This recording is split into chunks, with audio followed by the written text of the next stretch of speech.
Voilà, nous allons commencer. Bonjour à toutes et à tous. Bienvenue à ce webinaire numéro 5 de Parlons RH sur transformation RH et digitale. Quelle feuille de route pour la DRH? Je suis Thomas Chardin, je dirige l'agence que j'ai fondée qui s'appelle donc Parlons RH en 2012. En une phrase, ce qu'est Parlons RH, c'est l'agence marketing éditorial et digital pour les acteurs RH, qu'ils soient prestataires RH ou bien sûr DRH. Et nous accompagnons l'ensemble de ces acteurs dans l'intégration du digital, sujet du jour, et plus particulièrement des réseaux sociaux, dans leur stratégie de communication, tant interne qu'externe. Ce matin, nous avons le plaisir d'accueillir un expert de ce sujet qui est Patrick Storet. Bonjour Patrick. Bonjour à toutes, bonjour à tous. Bonjour Thomas. Merci d'être là ce matin avec nous pour échanger sur cette thématique. Alors, je vais juste essayer de passer slide. Voilà, hop. Et donc, j'aurai le plaisir pendant les 45 prochaines minutes qui suivent d'interroger Patrick sur cette thématique. Mais vous aussi, je vous invite dès maintenant à lui poser des questions. Le but, c'est vraiment d'être le plus possible dans un échange avec Patrick sur cette notion de transformation de RH et de digital. Donc, n'hésitez pas à lui poser des questions sur le chat et nous prendrons à la volée et sur le dernier quart d'heure l'ensemble des questions. On essaiera en tout cas de traiter l'ensemble de vos questions. À ce sujet, on a reçu une question sur Twitter, donc j'en profite pour la poser dès maintenant, même si Patrick ne va pas répondre tout de suite. Ah bon? Non. En fait, poser des questions, mais on n'y répond pas. On va y répondre progressivement et à la fin. C'est le compte Cliber, @CliberRap, qui est une solution qui propose des solutions mobiles pour mettre en relation chercheurs d'emploi et recruteurs, qui nous pose la question suivante, qui te pose la question suivante. Quelle est la place de l'humain dans la transformation digitale DRH? Tu ne vas pas y répondre maintenant, mais je pense que tu vas y répondre durant l'ensemble de ton propos et durant ce webinaire. Donc, si à la fin, on checkera pour savoir si tu as bien répondu. Je poserai 3 questions à Patrick. La première, c'est de poser un petit peu le cadre de cette intervention, transformation RH et digitale. De quoi parle-t-on? La deuxième, ça sera de rentrer dans cette notion de pourquoi parler de transformation des entreprises ou en quoi parler de transformation des modèles d'organisation. Et le dernier thème, si je puis dire, ça sera comment la fonction ou en quoi la fonction, là encore, peut-elle contribuer à relever ce défi, en quoi l'ADRH est-elle touchée par ces défis, ces évolutions, ces transformations. Donc encore une fois, n'hésitez pas à poser vos questions et on essaiera d'y répondre le plus possible. Avant de commencer. Non, le mieux possible. Le mieux possible, tout à fait. Le plus étant l'ennemi du bien. Pour commencer, Patrick, est-ce que tu peux présenter un petit peu ton parcours et peut-être présenter en quelques mots ce qu'est Flexity? Je ne vais pas m'étendre sur mon parcours, je ne pense pas que ce soit intéresse le plus le monde, en tout cas ceux qui sont là. Très brièvement, moi j'ai commencé en faisant du consulting. Ensuite j'ai été DRH dans des grandes entreprises, à la fois CPR et Groupama. J'ai ensuite monté une entreprise qui s'appelait Shared Value et qui avait pour particularité d'avoir créé RH Info, qui sur le slide vous voyez fondateur de RH Info, entreprise que j'ai rendue au groupe ADP durant lequel j'ai travaillé comme patron de la stratégie RH, et je suis reparti à l'aventure pour créer une entreprise qui s'appelle Flexity, qui est une boîte de conseil tout simplement, conseil, formation et conférences sur tout ce qui tourne, tout ce qui est à la clé des chemins entre le business, les ressources humaines et les technos au sens large, le digital, mettons les mots qu'on veut là-dessus. Et parallèlement, puisque on sait que quand on connaît bien un métier, on l'exerce. Quand on ne le connaît pas très bien, on est consultant, et quand on ne le connaît pas du tout, on est prof. Et donc du coup, j'ai l'honneur d'être professeur associé aux arts et métiers à Paris. Je enseigne dans d'autres instances universitaires, que ce soit l'université d'Angers, l'université de Lille 1, à Toulouse Business School, HEC Executive, etc. On voit donc un parcours riche. Tu n'as pas parlé de tes ouvrages, alors heureusement que je les ai prévus là.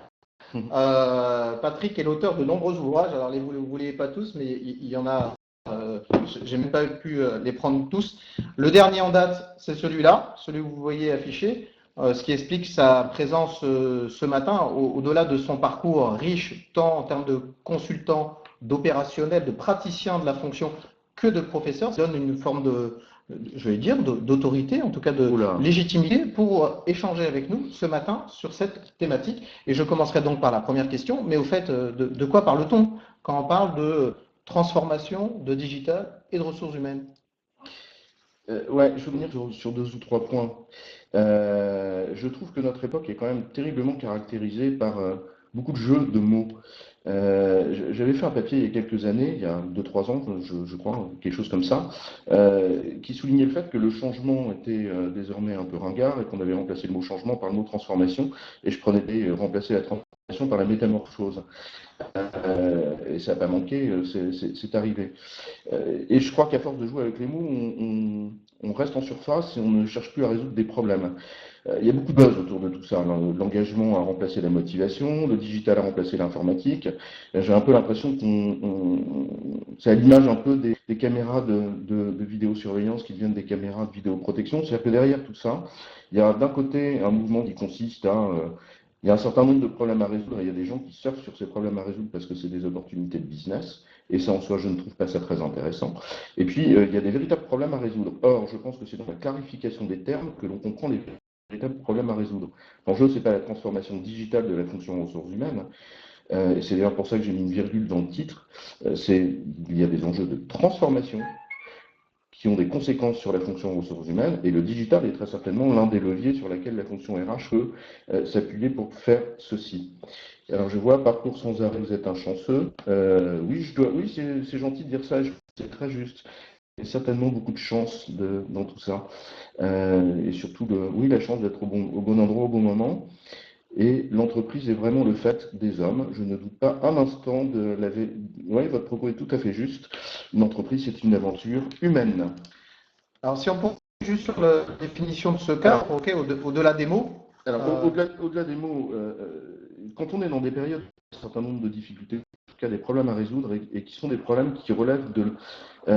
certains d'entre eux sont vitaux pour les entreprises. Les résoudre, c'est vital pour les entreprises. Donc il y a un certain nombre de gourous qui s'engouffrent dans cette nouvelle Eldorado, prétendant avoir la pierre philosophale du management. Et j'ai l'impression, depuis 25 ans que je bosse, de voir tous les 3 ans une nouvelle pierre philosophale du management qui débarque.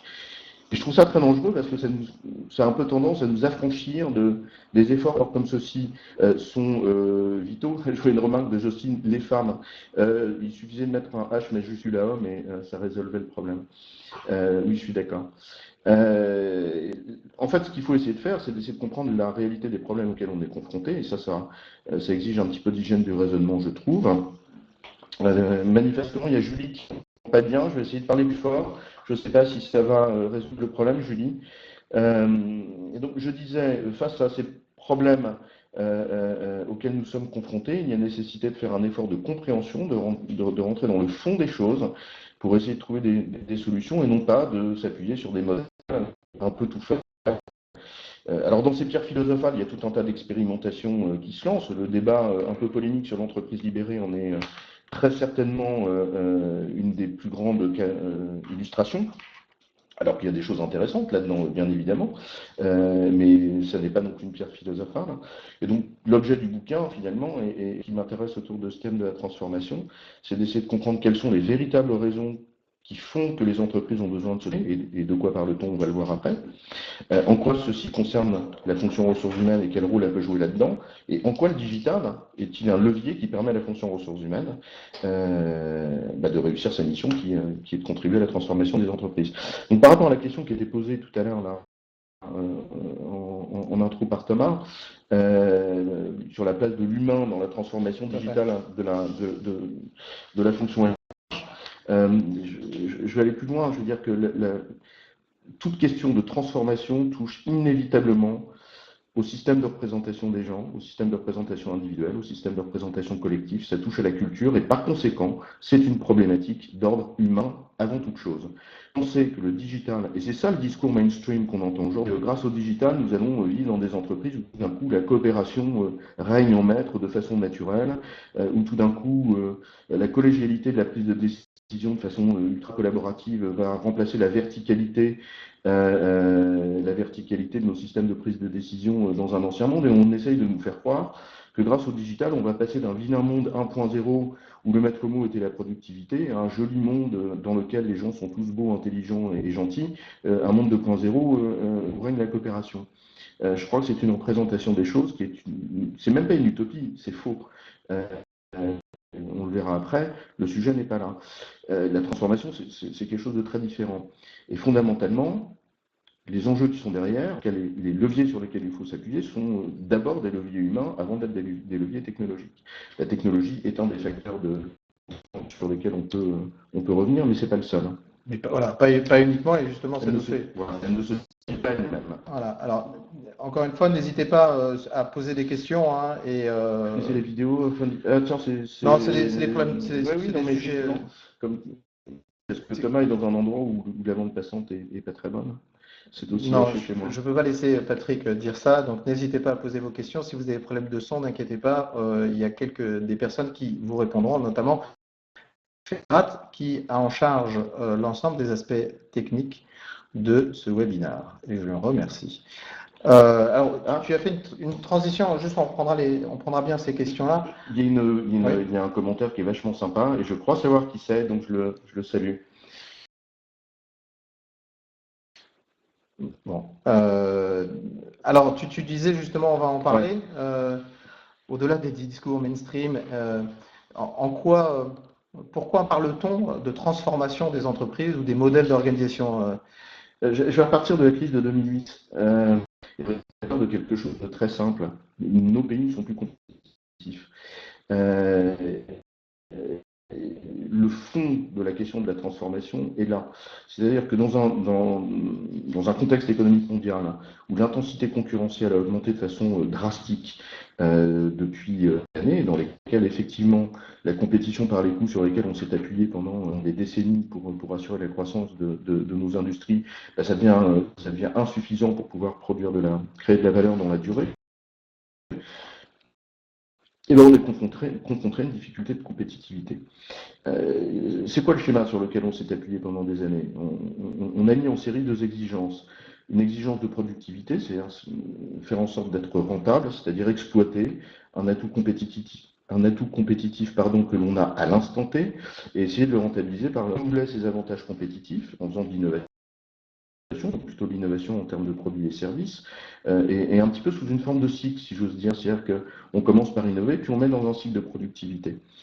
Quand on est face à une compétition mondiale qui est extrêmement brutale et violente, d'autant plus brutale et violente que là, pour le coup, le digital joue un rôle de vecteur de contingence, c'est-à-dire que ça fait tomber des barrières à l'entrée, etc., donc ça augmente l'intensité concurrentielle, on ne peut plus se contenter de mettre ces deux exigences en série, on est obligé de combiner les deux, c'est-à-dire de faire les deux en même temps. On est obligé d'être innovant en permanence et en même temps d'être capable d'être productif en permanence.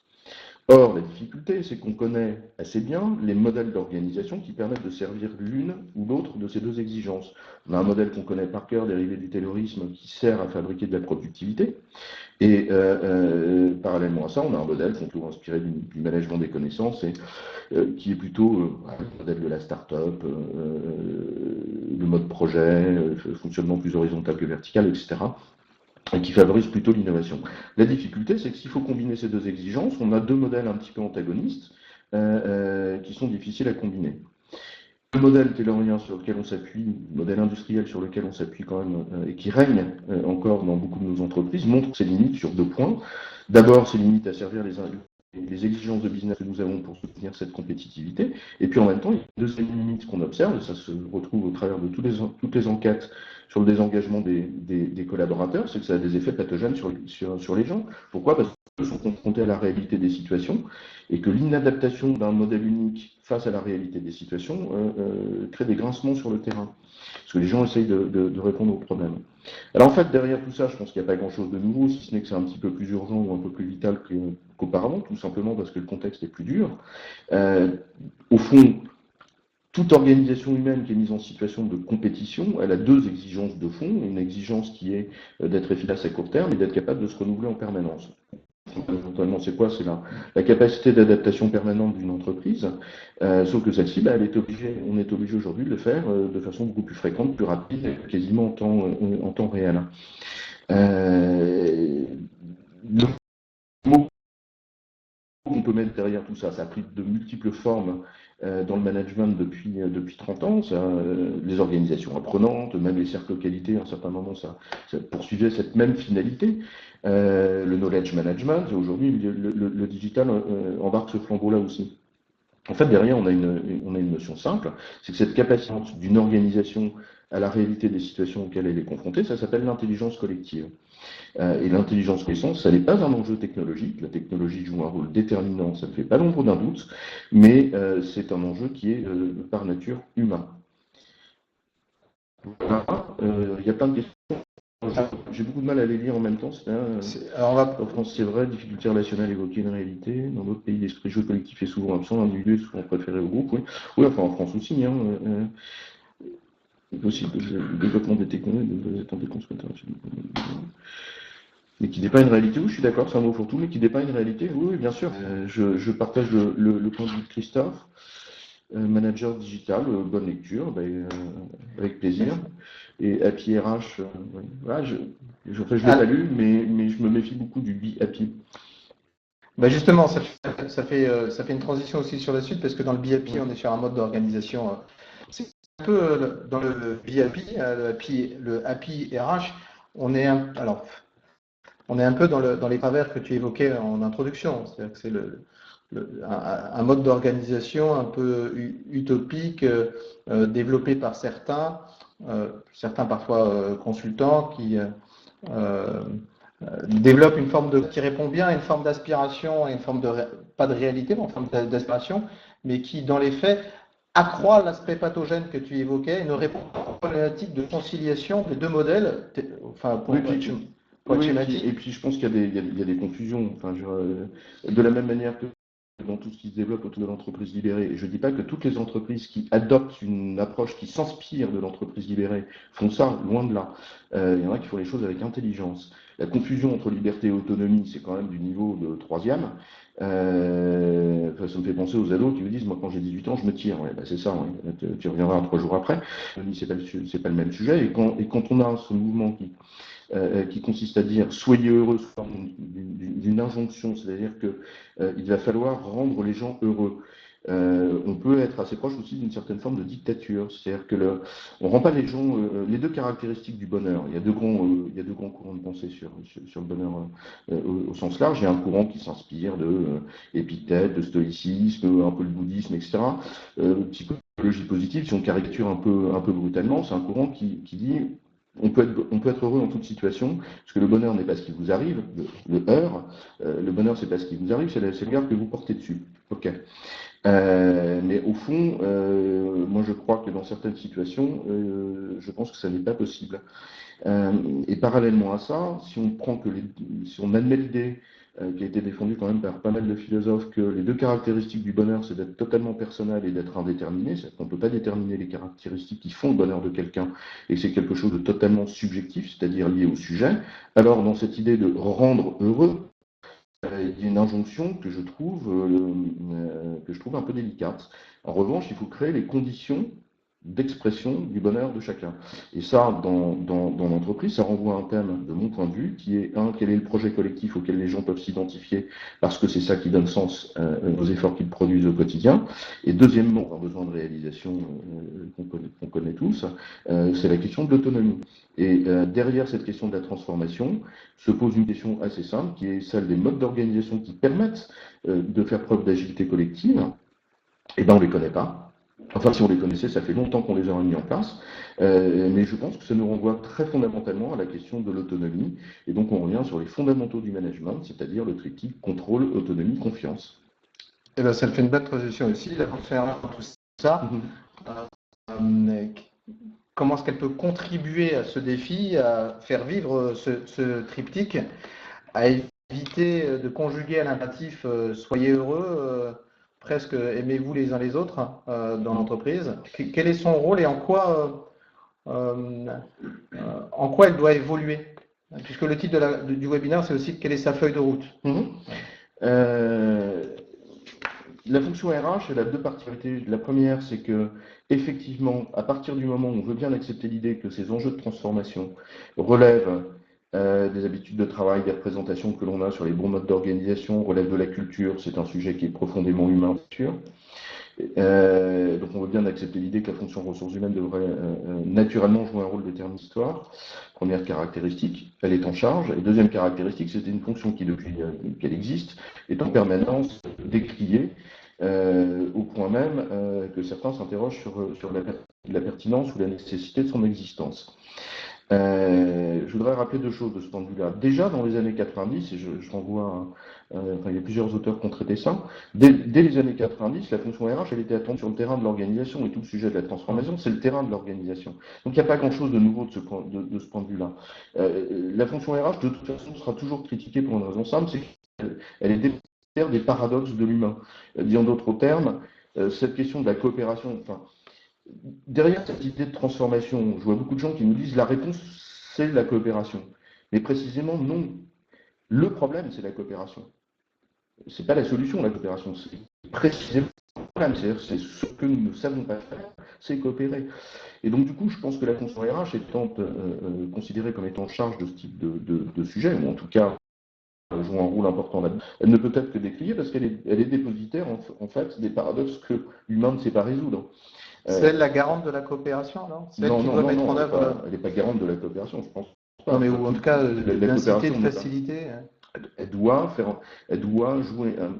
créer les conditions pour que la coopération puisse naître. Ce qui n'est pas tout à fait la même chose. Elle doit créer un terreau fertile. Et le terreau fertile, il relève de la culture, de la capacité à créer un projet commun, c'est-à-dire donner sens au travail des gens, la capacité à leur laisser des zones d'autonomie aux gens, etc. Il y a beaucoup de sujets de ce point de vue-là. La difficulté à laquelle elle est confrontée, c'est qu'à partir du moment où elle est décriée, c'est sa crédibilité et sa légitimité d'intervention sur le sujet. Il y a une étude Google, il faut toujours se méfier un peu des études des gens qui sont un peu partie prenante, mais qui s'appelle Working Better Together. Dans cette étude, on leur demande quelles sont les fonctions qui sont les plus, selon vous, habilitées ou crédibles, en charge des questions de transformation digitale. La fonction ressources humaines est une des dernières qui est citée. Je crois qu'il y a juste les achats qui sont derrière. Ça veut tout dire, c'est-à-dire qu'on a oublié que le facteur humain est le facteur le plus important de la transformation d'une part et de la transformation digitale d'autre part. Juste sur ce point, je rajoute juste un point parce qu'il y a une étude de la NDRH et d'Inergie qui est sortie il y a 10 jours sur les différentes pratiques et l'évolution de pratiques de la fonction RH et notamment sur les impacts de son contexte, enfin, soit de manière endogène propre à l'organisation, soit de manière exogène, sur ce qui fait évoluer les pratiques de la fonction RH. C'est juste cette année qu'ils ont ajouté la transformation digitale comme étant quelque chose à prendre en compte. C'est-à-dire que même dans les enquêtes précédentes, cette notion, non pas elle n'était pas absente totalement, mais elle était un peu en filigrane comme ça. Là, la question a été explicitement posée et n'arrive pas du tout en priorité des fonctions RH. Peut-être parce qu'il y a d'autres priorités, mais ce que je veux dire, c'est on a aussi un manque pour cet aspect-là. Ça se traduit dans les enquêtes, dans d'autres enquêtes. Oui, je suis d'accord avec ça. Pour aborder la question de la transformation de l'entreprise, au sens de passer vers essayer d'aller vers une entreprise plus agile, capable de faire preuve d'intelligence collective, ce qui est la quête que nous avons tous depuis la nuit des temps dans le management. Le préalable, c'est la légitimité d'intervention de la fonction hiérarchique. Il faut qu'on lui donne le droit à la parole et qu'on lui donne un terrain de jeu d'aller chercher. Et pour aller le chercher, il faut être crédible.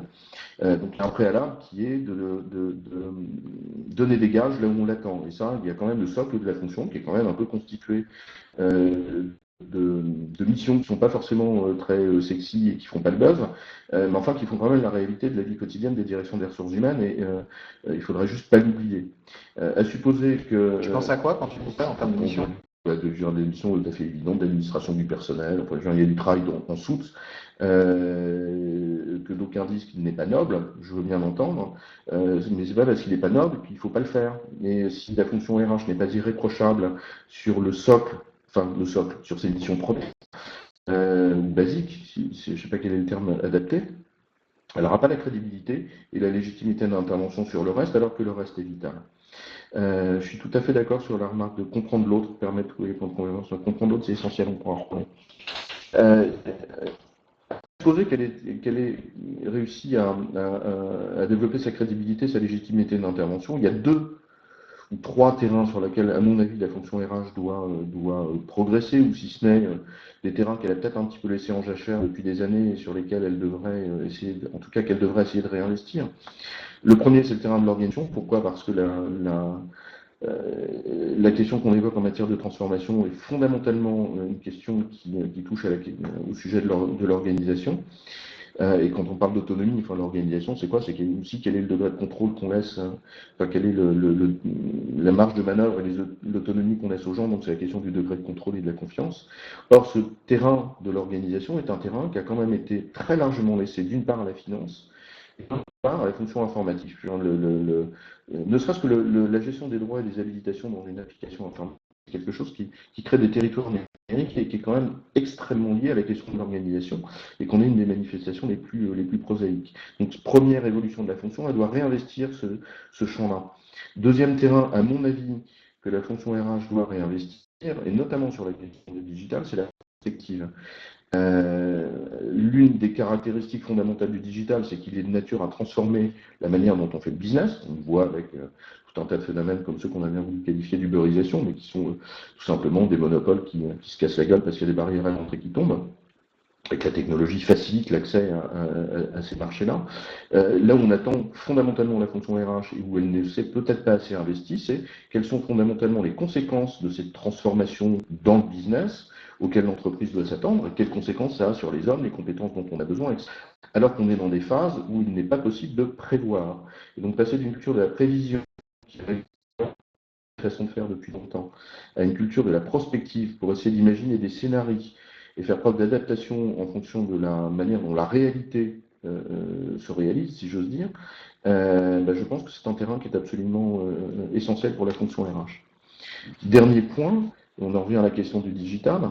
Si l'on considère dans tout ça que le digital, c'est la source d'un certain nombre de transformations dans la société civile, qui sont d'ailleurs pour beaucoup d'entreprises des transformations qu'elles subissent. Mais il y a aussi le digital comme bras armé, c'est-à-dire que c'est un levier des transformations que l'on souhaite faire. Et par conséquent, de ce point de vue-là, investir fortement le terrain du digital, parce que la fonction ressources humaines elle a progressé quand même de façon significative depuis le début des années 2000 essentiellement. Un grand terrain à réinvestir là encore. Et c'est pas une question d'acheter les bonnes applications informatiques ou de se dire ça y est, on va faire du talent management parce qu'on va acheter le fournisseur A ou le fournisseur B parce que le cloud et le SaaS, ça fait de la coopération. C'est le fondement même, je pense, c'est d'acquérir une culture des données, de la data, et de réapprendre ou à apprendre, j'en sais rien, ou à développer un certain nombre de compétences, donc sa capacité à utiliser des faits et des données de manière à avoir une posture peut-être un petit peu plus crédible sur un certain nombre de sujets, c'est-à-dire mieux connaître son capital humain, être capable de formuler à partir de data un certain nombre de scénarios sur ce qui peut se passer, etc. Donc, pour développer la crédibilité, la légitimité de la fonction RH, quête de 3 nouveaux, ou en tout cas confirmer la conquête de 3 terrains, que sont le terrain de l'organisation, passer de la prévision à la prospective, et développer une forme d'acculturation à la data. Je résume la feuille de route, c'est ça, mais je ne sais pas si c'est la feuille de route, c'est les terrains sur lesquels elle doit s'investir. Les axes de conquête. Ouais. C'est ça. Alors il y a une question, il y a Pascal N. Bonjour Pascal. Bonjour Pascal. Bonjour N. Voilà. Auteur également d'ouvrages sur le digital RH que je vous invite à vous procurer. Peut-on dire aujourd'hui que la fonction RH n'est pas frileuse à tout type d'innovation? Est-ce qu'on lui demande, je vais peut-être traduire la question, pas la traduire parce qu'elle est tout à fait explicite, mais effectivement, je pense que l'innovation, c'est pas ce qui fait bouger la fonction RH. Tout à l'heure, je citais une étude de la NDRH et d'Énergie. Il y a 2 ans, il y a une étude, qu'est-ce qui permet à la pratique, à la fonction RH d'innover. Il y avait le besoin ou les attentes des collaborateurs, les attentes des managers, le contexte socio-économique, les attentes du business, l'évolution du code du travail. Majoritairement, les DRH répondent les évolutions du code du travail. Alors oui, effectivement, le code du travail, encore plus en ce moment, mais est dans perpétuel changement. On a inventé un mouvement permanent juridico-social. Mais l'innovation n'est pas au cœur de l'ADN du DRH. D'ailleurs, c'est même plutôt l'inverse. On lui demande d'être riscophobe, c'est-à-dire de prendre aucun risque, garant de la licéité du lien social. Est-ce qu'on est conforme juridiquement? C'est presque à l'opposé en termes de tempérament, en termes de capacité à innover, à prendre des risques. Il n'y a pas de question dans ce que je formule, mais non, je pense que tu vois le sens de ma remarque. Je crois avoir compris ce que tu disais, oui. On peut aller plus loin. L'entreprise ne veut pas prendre des risques. Enfin, une certaine forme d'entreprise ne veut pas prendre des risques parce que, en fait, derrière tout ça, dans un monde qui est devenu incertain, ce qui est en cause, ce sont nos peurs. Innover, c'est pas une obligation. Je n'avais pas de nécessité à innover dans la fonction RH pour innover. Enfin, je vois un des commentaires de Pascal M. Qui dit tout à l'heure, on parlait de digitalisation, on pourrait se poser la question de la politique de service, c'est-à-dire pourquoi faire. Oui, enfin, la question fondamentale, c'est pourquoi. Il y a pas on n'innove pas pour innover, enfin, ça n'a pas de sens. Ça. On a besoin d'innover quand c'est une exigence qui permet de servir un intérêt qui est supérieur à tout ça. La question de la frilosité, c'est pas simplement la frilosité de la fonction ressources humaines. La fonction ressources humaines, effectivement, dans ses missions de base, elle est quand même confrontée à ce qu'on lui demande. Et dans ce qu'on lui demande, il y a aussi beaucoup de conformité, de compliance. Et pourquoi? C'est parce qu'on est dans un système de développement depuis des années qui s'est appuyé sur un concept clé qui est celui de prévision, de prévisibilité. Je ne sais pas quel est le terme à employer. Je trouve rien que le mot prédictif pour moi est révélateur de tout ça. C'est-à-dire que à partir du moment où on ne peut plus prévoir dans un environnement incertain, tout d'un coup, on s'en remet à l'idée du prédictif, parce qu'on n'ose pas aborder la question de la prospective. Et derrière tout ça, c'est quoi? Ce sont nos peurs qui sont en question. Prévision, c'est avoir une vision qui vient généralement d'ailleurs de l'analyse que l'on a des faits. On formule un raisonnement et voilà ce que sera demain. On définit qu'un seul futur possible. Prédiction, c'est la même chose, sauf qu'on s'est remis à un oracle. C'est-à-dire une tierce partie, une tierce personne, et que l'oracle soit un dieu ou soit la techno, c'est la même chose. C'est-à-dire qu'on s'en remet à quelqu'un qui nous dit ce que sera le futur et avec un futur possible. Alors que la vraie question que nous avons à nous poser, et ça exige de risque, et nous sommes riscophobes, en tout cas la plupart des entreprises le font, alors, particulièrement les entreprises cotées en bourse, pourquoi elles sont soumises aussi au regard des analystes financiers qui jouent un rôle assez important sur ce sujet-là. Donc je partage l'avis parfaitement de Pascal N. Je ne sais pas qui c'est, mais je trouve que c'est une remarque très juste. Je pense, mais c'est à lui de confirmer, je pense que c'est Pascal Nico, alors je m'excuse si c'est pas lui. Ah, d'accord. Alors, on va continuer à traiter un certain nombre de questions. Il y a Muriel. Donc je comprends mieux la pertinence de cette remarque. Muriel, un des enjeux majeurs pour la fonction n'est-il pas de retrouver ses fondements ou ses fondamentaux humanistes vers une tendance parfois trop mécaniste, outil, process? Il y a une espèce de jeu de balancier. Ça fait pas longtemps d'un doute, mais c'est toute l'entreprise là encore qui est en cause. Oui. La particularité de ces 30 dernières années, c'est que à partir du moment où on a voulu la financiarisation des entreprises à la fin des années 80 a conduit à ce qu'on fasse acte d'allégeance dans une certaine forme d'entreprise, essentiellement les entreprises cotées et les grandes organisations. On fasse acte d'allégeance aux propriétaires. Par conséquent, on a voulu mettre l'accent sur la productivité, peut-être au détriment justement de l'innovation et de la capacité à aller au-delà de presser le citronnier ne crève pas. Dans un cadre comme ça, il n'y a qu'une seule manière de pouvoir augmenter ses profits. Par conséquent, qu'est-ce qu'on fait? On met du processus partout. Parce que c'est fait pour ça. Enfin, c'est pas divin le processus, c'est la seule manière de faire de la productivité. Et forcément, on exclut de ce fait. On a d'abord tapé sur le fournisseur en mettant politiques d'achat qui ont été un petit peu dures dans les années 70-80, très certainement, fin des années 80. Aujourd'hui, on voit aussi le client qui est standardisé, si j'ose dire, et la manière de standardiser la production, c'est une exagération d'un modèle taylorien avec du processus, du contrôle, du reporting, etc. Parce que ça fabrique de la productivité. Alors évidemment, la place de tout ça, il disparaît un petit peu, puisque l'humain est par nature interchangeable dans un système comme ça. C'est même la finalité même du système. Alors je ne sais pas s'il faut des vertus humanistes, ça c'est un long débat, je me garderai bien. Moi je le crois profondément. C'est-à-dire que je me bats un peu contre cette expression qui consiste à dire qu'il faut mettre l'homme au cœur de. C'est la finalité. C'est-à-dire que la vraie question de fond, c'est, et je pense qu'on ne traitera jamais l'épineuse question de l'engagement, des motivations, avec ses versions les plus horribles, quand on arrive dans des risques psychosociaux graves, on ne traitera jamais sérieusement cette question si on n'aborde pas le sujet de fond, qui est quelle est la finalité que l'on donne à l'entreprise. Est-ce que c'est uniquement l'actionnaire? Et ça, je ne crois pas. Ou au contraire, est-ce que c'est un projet dans lequel les gens peuvent se reconnaître et qui transcende un peu les intérêts particuliers? Enfin, est-ce qu'il n'y a pas une confusion en ce moment entre la finalité et les moyens? La finalité, ça reste la rentabilité économique. Un des moyens, c'est que les collaborateurs. D'accord. Je ne dis pas que c'est pas un jugement. Non. La finalité, c'est pas la rentabilité. La finalité, c'est le projet. La rentabilité est un objectif qui permet de nourrir le projet. Je pense que la confusion n'est pas sur la finalité et les moyens. La confusion est entre la finalité et l'objectif.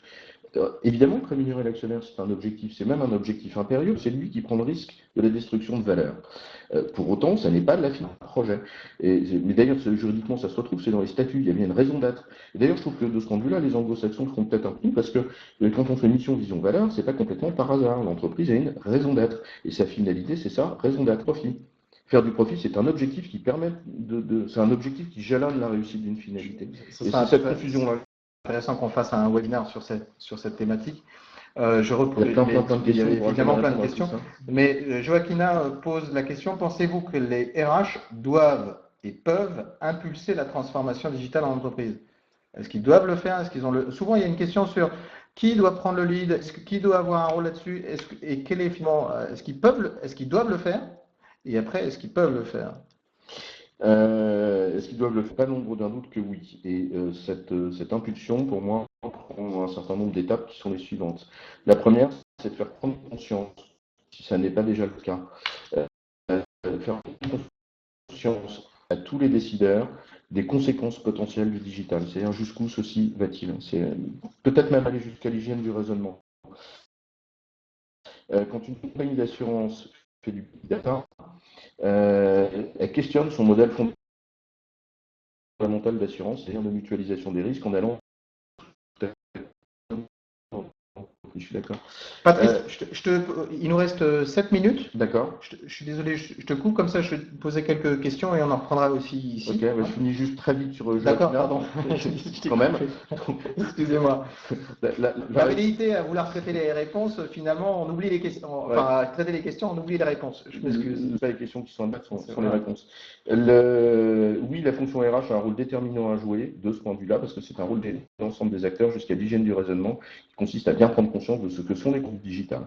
Et comme la question du digital, c'est d'abord une question d'outils, la fonction a un rôle déterminant à jouer. Est-ce qu'elle peut le jouer? On en revient à la question de la crédibilité que j'évoquais. Dernière question, ou une des dernières, les dirigeants d'entreprise ont-ils bien compris l'enjeu du digital? Si tous les dirigeants d'entreprise étaient les mêmes, certains oui, certains non. C'est très difficile je ne suis pas certain que les élites, on va dire les choses autrement, je ne suis pas certain que les élites aient parfaitement pris conscience, en tout cas en France, des conséquences fondamentales du digital. En revanche, dans les dirigeants d'entreprise, ils ne sont pas tous les mêmes, donc il y en a qui ont parfaitement compris les choses et d'autres qui ne le comprennent moins. Oui, impulser ou faire vivre, c'est une très bonne remarque. Ouais. Les deux? Oui, mais faire vivre. Ouais. Oui, bien sûr. Bah oui. Parce que sinon, on fait des grands raouts et après, il ne se passe rien. En une minute ou en 30 secondes de réponse, quelles sont les limites de l'utilisation des données des collaborateurs dans le cadre d'analyse prédictive? C'est une bonne question. Je ne sais pas jusqu'où on peut aller en matière de prédictif. La prédiction, c'est un modèle. À partir du moment où c'est un modèle, c'est une vision qui est restrictive des choses. Et donc, les limites de l'utilisation des données. Il y a il y a des limites sur la vie privée, il y a des on ne peut toucher qu'à des données qui sont d'ordre public, d'une part. Ça, c'est des limites qui sont légales et morales. Après, c'est sur la capacité de prédiction. On ne prédit pas au-delà d'un modèle que l'on fabrique. C'est-à-dire que on ne prévoit pas l'avenir.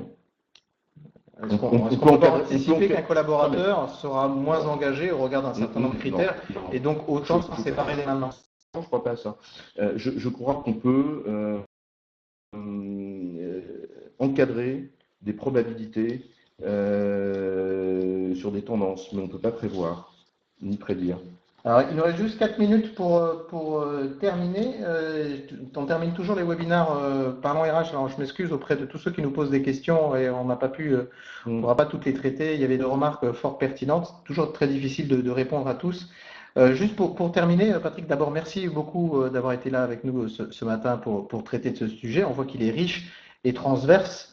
Il y a des réponses aux questions d'ailleurs oui, il y a des réponses. Alors, Catherine répond par exemple là, sur la CNIL, etc. Je suis d'accord. Ton actu, juste en 2 questions rapides, ton actu du moment pour le partage avec les participants. Je vais partir en vacances. D'accord. Non. Mon actu, j'anime une conférence demain avec Hayes et Francis Lefebvre, formation avec Jean-Marie Simon, Audrey Poulain, Éric Guillou et Rob Cassandou. Voilà, donc ça c'est mon activité immédiate. Peut-être d'autres bouquins en perspective sur HR Analytics et RH en croissance. Donc toujours cette dynamique sur ce. Et ton cœur RH peut-être du moment? C'est pas un coup de cœur RH.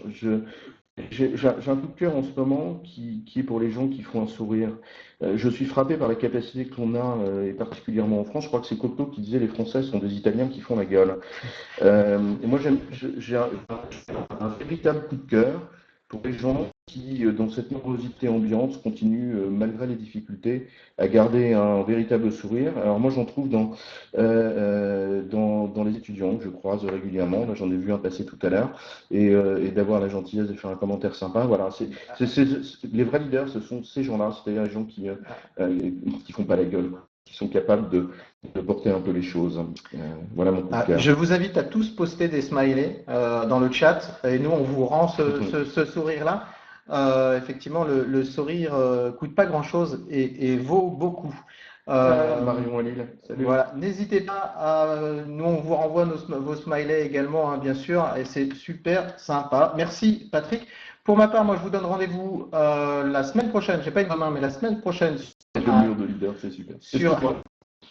Sur un webinar organisé par DocaPost toute la matinée entre 9h30 et 12h30 sur la thématique de la marque employeur avec donc DocaPost, avec LinkedIn, avec un cabinet d'avocats, donc toujours sur la plateforme de notre partenaire Webikio. Donc si vous cherchez sur Webikio, vous trouverez évidemment cette série de webinars sur la thématique de la marque employeur, du business partner au business player. Tu voulais ajouter quelque chose dans les commentaires?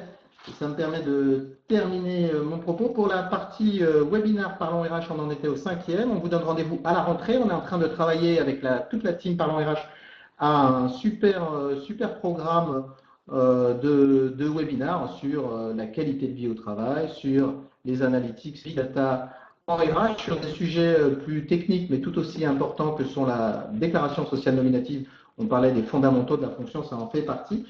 Également sur des sujets plus digitaux comme le community management RH ou les réputations employeurs. Donc tout ça sera au programme des webinaires de Parlons RH qui auront lieu tous les mois à partir du 1er septembre. On vous invite à nous suivre sur Twitter ou sur les réseaux sociaux pour connaître plus précisément la date. En attendant septembre, si vous passez vers Nanterre, c'est vraiment avec Parlons RH, on vous accueillera pour prendre un café, évidemment, parler RH, mais pas que. Merci Patrick, merci à tous et à très bientôt. Merci à tous. Ciao. Salut Aurélien.